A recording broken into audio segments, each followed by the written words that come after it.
The United States men's national team just got spanked by South Korea with a 2-0 loss in New Jersey. And we have been getting spanked a lot lately, more than I'm comfortable with. What can I say? It's like a 50 Shades of Grey movie, but not really because we're kinky. It's more because we're shit. Hello. If you're new here, I'm Filippo, and welcome to Tactical Manager TV. And this is our 7 Things We Learned series, where every single day following a US men's national team game, we tell you 7 things that we learned. Now, there's obviously much more than 7 lessons, so you can let me know in the comment section down below, what did you learn from United States 0, South Korea 2? And you know what's sad? The United States of America has been through a financial depression. Before that, we even had a civil war. We had the Cold War, 9/11, a pandemic, high fructose corn syrup, multiple Jennifer Lopez movies, and now the 2026 US Men's National Team World Cup cycle. This nation has been punished beyond limits. We might be cursed. Now drop a like in this video if you haven't already. Now if you don't want to do it, just don't do it. I can't force you. And I'm recording this super late, right? The game ended kind of late. Had to rewatch part of it. Had to go through the highlights, make the video. I'm tired. Do whatever you want. Let's roll the intro and go to lesson number 1.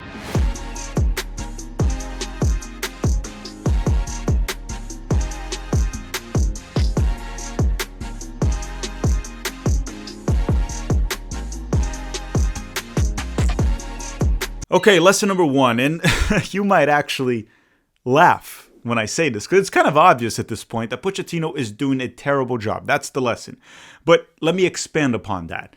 I think that by the end of this camp, he should get fired. We're going to play Japan on Tuesday. That probably won't go well. I hope it does, but it probably won't. Let's be real here. Anything can happen in soccer, but the likelihood of it going well is very low. And what I'm trying to understand with this guy is there are people out there that still think he's playing 4D chess, right? Like as if he's sending a message to some of the European players and he's doing this and that. And I don't think he is, right? If you look at the roster selections, the players that he's been playing, he started Ream with Blackman. I'm trying to understand that. Is Richards not the locked-in starter? Is Ream the locked-in starter? He started also Dest and Arvston together against South Korea. These are 2 fullbacks that have to be pushed high up the field, and they only offer much on offense, even though Des was okay on defense. So I'm trying to understand that selection as well. Sebastian Berhalter, he had him all summer. Does he really like that player that much? I don't think he's good enough for the national team. Most people don't, but apparently Pochettino does. Why was Roldan even playing? Does he really need to test him with the national team? Like, does he not have enough data from previous U.S. games that he could just watch under Berhalter? Could he not also watch Roldan for the Sounders? Has he been good for the Sounders? Sure, for the MLS standard. We're going to talk about MLS later in this video because I think their MLS is overhated at times, but not the American MLS players. I think they're fairly hated. And Pochettino has been in charge for almost a year. And during that time, it feels like the national team has regressed, surprisingly. While facing top 30 FIFA ranked teams, any team that is ranked top 30 in the FIFA rankings, he has 1 win and 6 or 7 losses, if I'm not mistaken. I believe 7 losses, actually. That 1 win was on his very first friendly against Panama at home. And then he lost to Switzerland, Turkey, Canada, Panama when it actually mattered, when it wasn't a friendly, South Korea and Mexico twice, one in a friendly and one in the Gold Cup final. And look at these opponents: Switzerland, Turkey, Canada, Panama, Mexico, South Korea. They're good, but these are not like top teams. These are not powerhouses. You should be able to pull a win here and there, but he didn't so far. And you know what? MLS quota, MLS influence, whether it's true or not, I don't really care to debate that right now with anyone. I don't think the quota is true. The influence probably is. But saying there's a quota is literally just making an excuse for Pochettino. He is making these decisions. He's getting paid $6 million.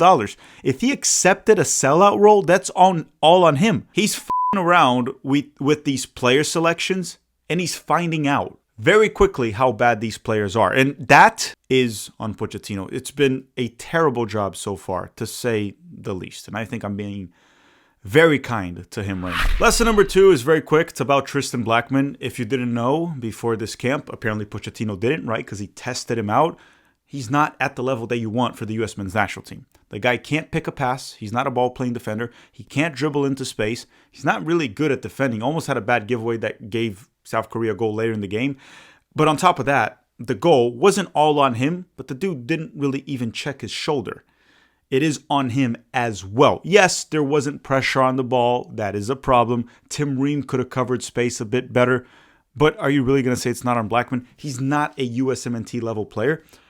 I thought Pochettino would know that without even calling him up, but he called him up. I guess now he knows. It's kind of funny also that he started Ream with Blackman while Richards traveled across the Atlantic. Richards should start both games, right? He should start every single U.S. men's national team game leading into the World Cup, but that was a Pochettino decision, and that's all I have to say about that. If there was any doubt that Blackman wasn't good enough for the national team, there you have it. Now, before we continue, a quick word from the sponsor of this video, Manta Sleep. Will be back in 60 seconds. I almost have enough money to buy the Switch 2, which will make me happy, which is the opposite of what the U.S. national team does at the moment. We'll be back in 60 seconds. Don't go anywhere, and if you want to, drop a like in the meantime. And this video is brought to you by Manta Sleep. And listen, I know there's a lot of soccer games that can put you to sleep, and even myself. But this right here is what keeps me asleep.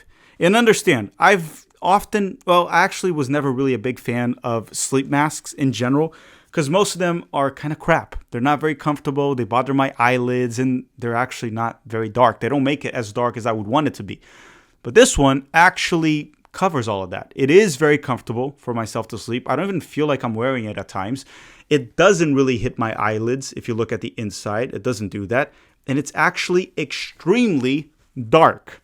That is not a problem anymore. Now, it's not just for when you're at your house, right? You can buy these and when you're going to travel and you're in a very long flight, someone next to you might turn on the lights to read a book or do whatever. You just put these on and you're fine. And we all need our beauty sleep. We need to sleep 7 to 8 hours a night, and being dark obviously helps. If you don't get your beauty sleep, how are you going to look like taller and better looking Tom Cruise like myself? Now, pay attention. If you use the promo code TMTV, the link in the description, you will get 10% off your sleep mask at Manta Sleep. So use our code TMTV, link in the description, and it's free shipping in the United States of America. So thank you, Manta Sleep, for sponsoring this video. Lesson number 3 is about a player that is not really an MLS player. Not really. He's not at all an MLS player. His name is Josh Sargent from Norwich. And listen, I can't with Sargent anymore. I know service, blah, blah, blah. He's great in the championship. And honestly, he's one of the best center forwards in the championship. And he could probably play in the Premier League for a mid-table to lower table team. But the whole service thing, Balogun came in and he managed to create chances. He actually wasted 1 or 2 really good chances. And Balogun even had a better hold-up play. And listen, I don't think Sargent is bad. I just think for the national team, he's complete ass. Is he better than Agyemang? Sure, he is, and he should be ahead of Agyemang if everyone else is injured. But if Pepe and Balogun are healthy, there's no spot for Sargent. And quite frankly, I think even if Haji Wright is healthy, which he is at the moment, he's a better option than Sargent as a center forward for the U.S. national team. He has definitely performed better than Sargent for the national team. And I'm a big fan of Sargent, but when is enough? The touch was off. He looked slow, couldn't combine, couldn't do anything. And then Balogun comes on and he does something in limited minutes. So again, I'm sorry, I can't defend Sargent. If you want to defend Sargent in the comment section, go ahead. It's just not for me anymore. Lesson number 4 is about Diego Luna from Real Salt Lake and obviously the U.S. national team. He started in the midfield. He started as the central attacking midfielder and pretty much did nothing once again against a decent opponent. Diego Luna is an interesting one because many started hyping him during Camp Cupcake because Pochettino said he had big balls, massive balls, these huge balls, which is a bit weird because he played with a broken nose. And props to him. One thing Luna always brings to any U.S. game is he brings that fight and that dog in him. But that's not enough, especially when you have to be a creative player into midfield. I'm not saying he can't create, maybe just not at the level that we need. And many were talking about him being a roster lock and all this. I never thought he was a roster lock, and I talked about this in the Gold Cup. Luna performed well during the summer against the bad CONCACAF opponents, right? Guatemala being the most notable one. When push came to shove, against Turkey, he wasn't good. Against Switzerland, he wasn't good. Against Mexico, he wasn't good.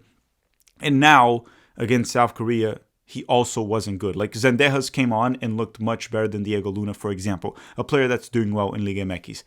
I'm not saying that Luna is not good enough to make the roster. I think he'll still fight for a roster spot, but he cannot start in the World Cup, and he's definitely not a roster lock. He's fighting for a spot in the roster. He's not a bad player, but we got to stop like hyping these players that get insane hype from Camp Cupcake, for example. He's a good player, but there's limitations and there's levels to it. And if we start in the World Cup, we're probably in trouble. Lesson number 5, Christian Pulisic. Well, seems like he definitely needs more rest. He rested during the summer, and he didn't look good for the U.S. national team yesterday. He didn't play well. Now, I'm hopeful that he'll figure it out. We kind of need it. We can't have Pulisic playing hero ball like he did at times during South Korea, and he loves to do that, right? But jokes aside, we need a better version of Pulisic ASAP. This team is in big trouble. We need leadership. I know it's not really his thing, but something has to change. And it has to come from players like Christian Pulisic. He's the best player of the team. A Tyler Adams. Something has to change, right? In terms of the attitude, at least that. And again, props to Pulisic. Took the summer off and didn't really look like a well-rested version of himself. Maybe rest wasn't really what he needed. Okay, lesson number 6. And I hope you all listen to the entire lesson to understand my point before criticizing me or even saying that you agree with me. Listen to everything I'm about to say here. The problem is not MLS players. It's the American MLS players. And what do I mean by that? If you get the best players in MLS, they could start for the U.S. national team or to a bare minimum make the roster and be actually useful. The problem is the best players in Major League Soccer, they're not American. And then we get some stupid tweets that I saw out there. Like, for example, Messi scores a brace for Argentina, and then someone tweets, I was told that MLS players can't perform for the national team. You idiot. We're talking about Messi. And then Son performs for South Korea against the U.S. And they're like, see, MLS players can contribute to the national team. It's freaking Son.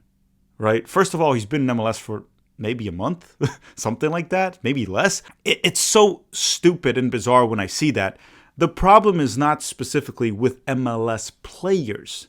If Messi was American, he would start for the U.S. national team. If Son, that was clearly the best player on the field yesterday, if he was American, which the mayor of LA thought he was, I guess, I don't know, he would start for the U.S. national team. Ricky Puig, healthy, probably would start for the U.S. national team. And we can go on through a list of other players in MLS that would start for the national team, for the U.S., or would at least be a backup. So when I see those takes about, oh, Son performed for Korea, so MLS players, like, are you really comparing Son to Sebastian Berhalter? Messi to Christian Roldan? Are you that stupid? The problem is not MLS players. MLS is a league that has plenty of good players. There are good teams.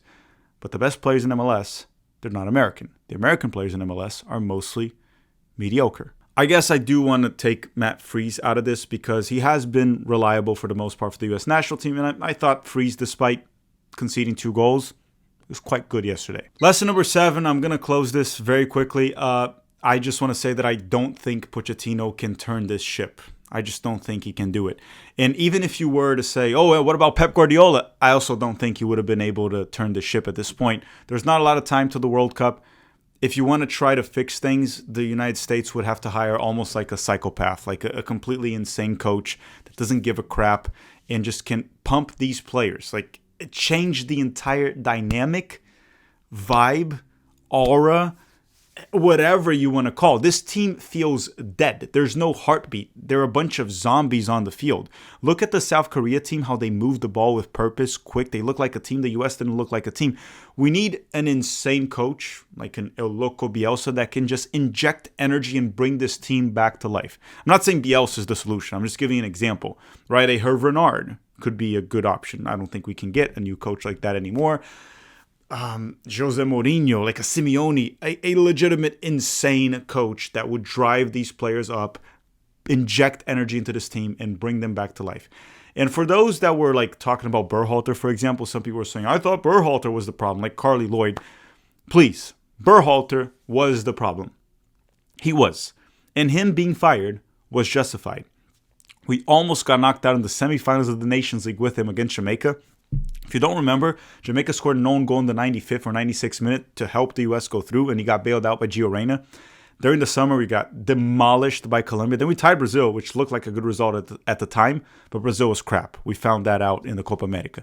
Then we became the first host nation to get grouped in the Copa America. So him being fired was justifiable. It made sense. And just because Pochettino has been crap and looks like will continue to be crap, it doesn't mean Berhalter wasn't the problem. Okay? Can people understand that? Now, about Pochettino being a good hire, at the time I also thought he was a good hire. I definitely was wrong about that. Clearly the U.S. Soccer Federation was also wrong about that, and many of us thought it was a good hire, and it looks like he wasn't. But there's still time to fix this. I just don't think Pochettino will be the one to do so. So we can have him sink with this ship or try to get a new captain in hope things change for the best. But there's no guarantees. All right, everyone. Thank you very much for watching. Don't forget to drop a like before you go. We'll drop a USA versus Japan match preview probably on Monday. And then on Tuesday, we'll see you for the live watch along between the US men's national team versus Japan. I want to thank you all very much for watching. Thanks for hanging, I guess, because if you are still watching this, you are definitely a USMNT diehard. And that's all for today. Thank you, Manta Sleep, for sponsoring this video. Thank you for watching and have a great day.